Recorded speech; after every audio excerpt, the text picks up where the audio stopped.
Today I'm going to talk about what else to eat when you have oxalate sensitivity, so stay tuned. If you're new here, welcome. My name's Amanda Malacheski. I'm a certified functional health coach and a digestive and allergy detective. For tips and tricks on how to eat without triggering your symptoms and how to recover your digestive health, please be sure to subscribe and click the bell to be notified when I post a new video every week. As with many food sensitivities, if you have an oxalate sensitivity, you might be wondering, what the heck can I eat or what should I eat? So today I'm going to answer this question and provide a couple of alternatives for some high oxalate foods. This is how I help my clients think about personalizing their diet, and I know that you can too, so let's get started. So the first thing you're going to want to do is grab my oxalate food list or grab another oxalate food list that you might like to use. And oxalate food sensitivity is a little bit different than other food sensitivities because when you have oxalate sensitivity, you don't want to suddenly and drastically remove all oxalates because this can lead to something called oxalate dumping. Basically, it can lead to a sudden increase in your symptoms. The strategy here is to kind of gradually reduce your oxalate intake over maybe 4 to 6 weeks and then keep it at a low level from then on while you deal with your root causes of your oxalate sensitivity. I talk a little bit more about this in my earlier video, how to reduce oxalate sensitivity. So you might want to go watch that after you watch this video to get a little bit more info on that.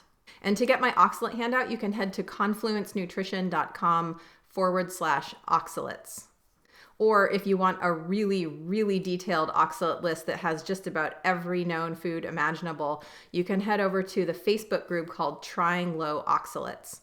That's a really, really detailed list over there. So now that you have the list, you can see that they're divided up into high, medium, and low oxalate foods. And some of the foods in the high column have an asterisk next to them, which means that they are very high oxalate. And remembering, of course, that you don't want to suddenly and drastically reduce your oxalate foods because you may have symptoms, you do want to focus first on these high and very high oxalate foods to reduce them. So these include things like peanuts, chia, almonds, soy, and chard, kale, rhubarb. These are kind of the traditionally thought of high oxalate foods. That said, I have found that oxalate sensitivity isn't universal. So probably you'll find that you don't react to every single one of those high oxalate foods. And so the way to think into this and get clarity for yourself is to use the tool that I call the Food-Symptom Diary. You can grab a copy of mine by heading over to confluencenutrition.com/food-symptom-diary.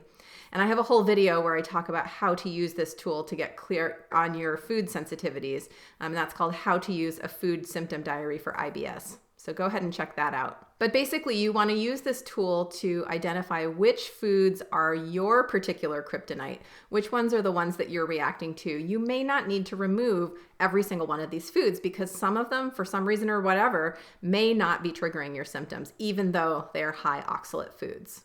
So for example, sweet potato is on the very high oxalate list, but I find that I can tolerate them just fine as long as I don't eat the skin.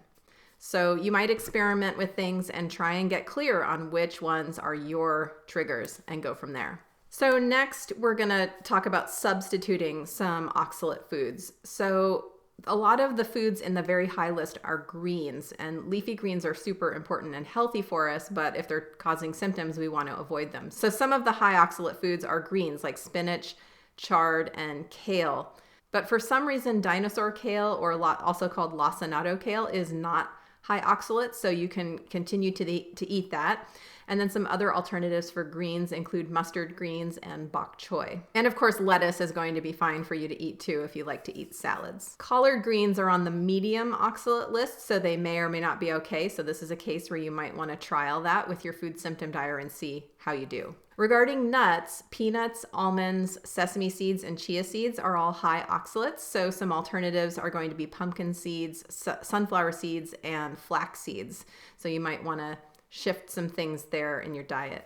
Citrus peel is high oxalate. So, the recipes that call for citrus zest might be a trigger for you, but citrus fruit is a low oxalate food. So maybe just eating the inner fruit or juice of citrus might be okay for you. And regarding grains, amaranth, quinoa, and buckwheat are all high oxalate grains, whereas rice, oats, and millet are low oxalate grains. So you might fiddle around with that ratio and see how you do there. For a little bit more detail, you can check out the oxalate handout. One thing that isn't shown on this list, but that I consider a high oxalate food, is wheat and gluten products, because wheat is typically sprayed with glyphosate during the harvesting and drying process post-harvest. And glyphosate is an oxalate. And so if you're eating a lot of wheat products that have been sprayed with oxalate, you may be getting excess dietary oxalates. So for this and lots of other reasons, I generally recommend avoiding wheat and gluten products. So all this being said, as with any therapeutic diet, it's super important that you customize it for you. We really want to keep the widest possible variety of foods in your diet and not get into this pattern of avoiding or being scared of foods. I really can't emphasize this enough. You need to get clear on what your specific and unique triggers are and use that, and not necessarily rely on a pre-made list that says what you should or shouldn't eat. I'm going to say that it's probably unlikely that you're sensitive to every single food on this list. So you'll want to work with the Food-Symptom Diary and the Oxalate Food List to get clear on what your specific triggers are so that you can reduce your symptoms while you work on resolving your root causes of the sensitivity in the first place. Which oxalate foods are your worst triggers? Tell me about it in the comments below. I hope this video has helped you clarify which specific oxalate foods are causing your symptoms.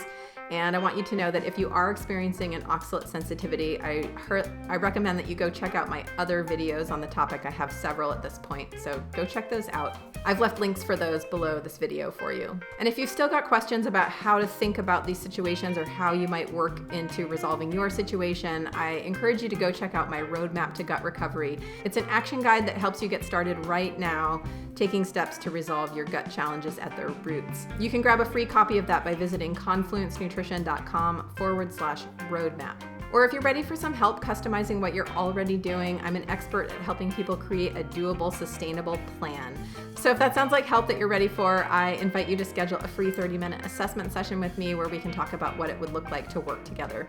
You can schedule that by visiting confluencenutrition.com/contact. So go ahead and get started mapping your specific oxalate triggers and get feeling better. And please consider liking or sharing this video if it helped you. And I'll look forward to seeing you next time. Take care.